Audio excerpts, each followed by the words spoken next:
মূলধন খরায় ভুগছে ব্যাংক।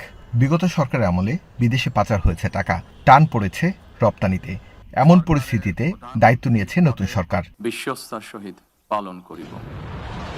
সরকার ক্ষমতা নেয়ার পরই আমেরিকা ইরান যুদ্ধে অস্থির তেলের বাজার, যার প্রভাব পড়েছে দেশের সার্বিক অর্থনীতিতে। এখানে আর্থিক বিভিন্ন ধরনের স্বার্থ সংশ্লিষ্ট বিষয় এবং বিশ্বব্যাংকের বাংলাদেশের যে ঋণ, সেই লোন নিয়ে কথা হবে। এছাড়া বিভিন্ন সময় বিশ্বব্যাংকের যে লোন পরিশোধ করতে ব্যর্থ হয়েছে সেসব বিষয় নিয়ে কথা হবে। এমন পরিস্থিতিতে অর্থনীতি ঘুরে দাঁড় করানো বড় চ্যালেঞ্জ সরকারের।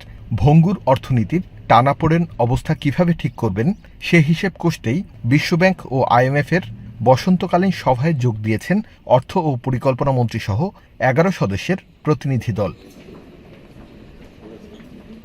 প্রথম দিনেই বিশ্বব্যাংকের সাথে মিটিং হয় বাংলাদেশের প্রতিনিধি দলের। সেখানে উঠে আসে অর্থনীতির বিভিন্ন দিক ও ঋণ কিস্তি ছাড়ের বিষয়। বৈঠক শেষে অর্থমন্ত্রী জানান, নীতিগত ও আর্থিক সহায়তা দেবে বিশ্বব্যাংক।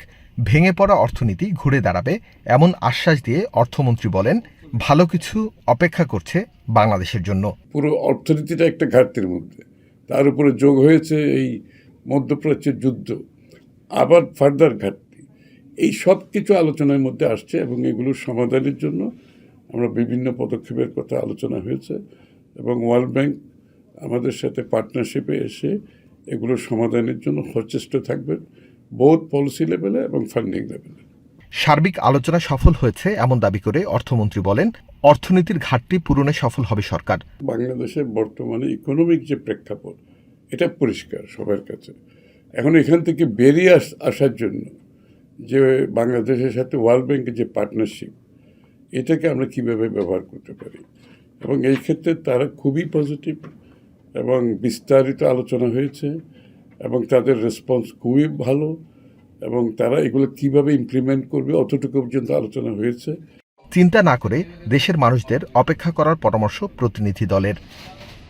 আরিফ হোসেন, এখন